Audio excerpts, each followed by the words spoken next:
Saksi kunci kasus pembunuhan Vina Eki, Dede, akhirnya angkat bicara. Dede mengungkapkan dirinya tidak mengenal para pelaku. Dede menceritakan pertemuannya dengan saksi Aep dan Rudiana. Dede juga mengungkapkan proses dirinya menjalani berita acara pemeriksaan di Polres Cirebon Kota. Dede juga menyatakan pemirsa dirinya tidak mengetahui peristiwa tersebut. Dan berikut penjelasan Dede dalam tanya jawab dengan Ketua Umum DPN Peradi Oto Hasibuan. Saya mau tanya, kamu kenal nggak 7 terpidana itu? Tidak kenal sama sekali. Ya? Pun saya tidak kenal, nama tidak kenal. Muka tidak kenal, nama tidak tidak kenal. Sama sekali tidak kenal. Sama sekali tidak. Ya. Kapan kamu bertemu dengan Aep? Pada saat itu Pak, kerja di kerjaan saya mengenal Aep di kerjaan. Oh, Aep itu juga bekerja sama kamu. Di situ. Nah, coba ceritakan bagaimana ceritanya Aep mengajak kamu ke kantor polisi. Awal mulanya malam Pak, Aep menelpon saya dan mengajak saya ke Polres. Tanggal 2 September. Tanggal 2 September. Malam hari. Sekitar jam 7-an. Saya antar lah, saya mikirnya kan Aep orang rantauan Pak. Karena nggak tahu daerah situ, saya antar ke Polres. Nah, setelah dalam Polres saya tanya, mau ngapain di sini? Katanya buat keterangan saksi anaknya Pak Rudiana yang meninggal. Nah, setelah itu saya tanya, emang mau ngapain, kan kita tidak tahu peristiwa itu. Nah, udah katanya nanti saya arahin, saya ikutin apa kata saya, katanya. Dia bilang gitu. Nah, terus Pak Rudiana datang lah. Saya tanya ke Pak Rudiana juga, Pak Rudiana mau ngapain? Buat keterangan apa? Saksi anak saya meninggal. Nah, disitulah diceritakan saya nongkrong di warung. Kalau warung itu bener Pak, warung malam hanya membeli rokok. Cuman ada segerombolan anak nongkrong, pelemparan batu, bambu, pengajaran, segerombolan motor ada di situ. Sebenarnya nggak ada Pak.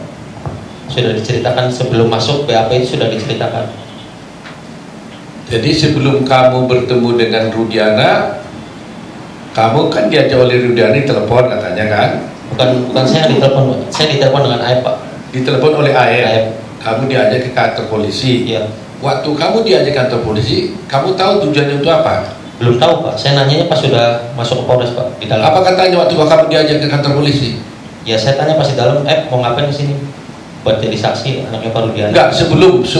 Oh, saya nggak pernah nanya Pak. Cuma nggak nanya Pak. Oh, diajak aja. Oh, kalau antar saya ke kantor polisi gitu. Ya. Oke, setelah saya kantor polisi, ya, apa yang terjadi? Ya saya tanya, mau ngapain di sini? Buat keterangan saksi kan?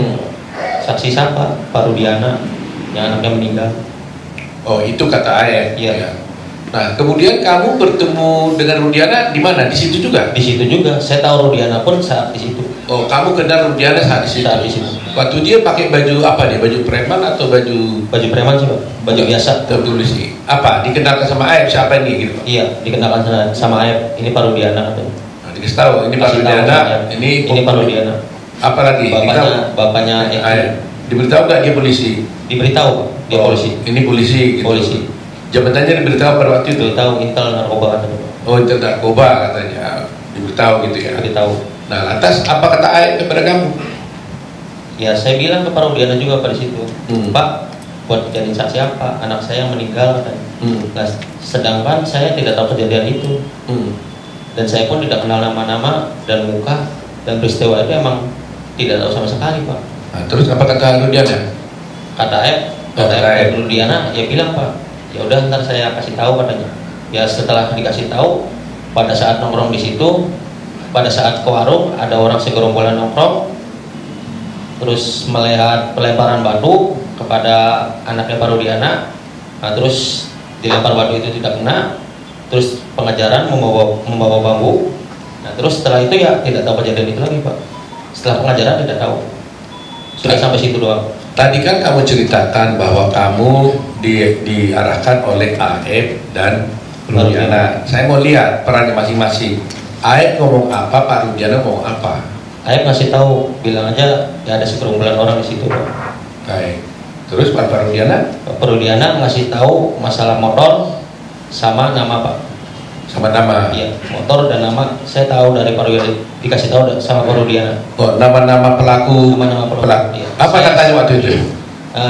Kan saya bilang saya nggak kenal Pak nama-nama pelaku. Muka pun nggak kenal. Terus kata Pak Rudiana, ya udah ntar saya kasih tahu nama-namanya pelakunya. Oh, dikasih tahu. Dikasih tahu. Masih ingat nggak nama-nama itu? Nggak ingat pas ya Pak. Oh, tapi nggak mengingat soalnya kan nggak kenal Pak. Oh. Tahu nama pun pas di situ kan dikasih tahu. Oh, tapi disitulah diberitahu, katakan begini aja katanya. Iya. Nah, sekarang setelah diarahkan oleh Aep dan Rudiana, lantas siapa yang melakukan buat BAP-nya? Mereka Rudiana juga? Bukan Pak. Oh, bukan. Bukan. Siapa?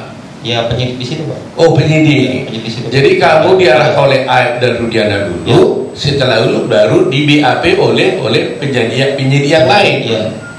Oh. Jadi penyidik yang lain ini nggak pernah mengarahkan kamu lagi dong? Nggak pernah Pak. Yang mengarahkan justru di si Rudiana dan lainnya gitu. Sebelum masuk itu Pak. Ya karena memang selalu terjadi begitu kan, yang mukuli dengan yang menyidik kan selalu beda. Supaya yang menyidik, kalau upaya menyidik ditanya pernah kamu dipukuli penyidik, pasti nggak pernah mukuli, tapi dipukuli dulu sebelumnya duluan. Kira-kira begitu cerita-cerita film yang kita nonton lah gitu ya. Ya, kira-kira begitu ya. Nah ini sekarang diarahkan oleh ini. Jadi penyidiknya tidak pernah mengarahkan, tapi sudah diarahkan oleh Rudiana dan Aep. Begitu ya. Nah kemudian setelah itu terjadi di BAP. BAP seperti biasa Pak. Ditanya aja ya. Ditanya. Kamu ceritakan seperti yang diarahkan itu. Seperti yang diarahkan sebelum masuk. Ya. Saya mau tanya, kenapa kamu mau waktu itu? Sebenarnya hati saya mas sebenarnya nggak mau Pak.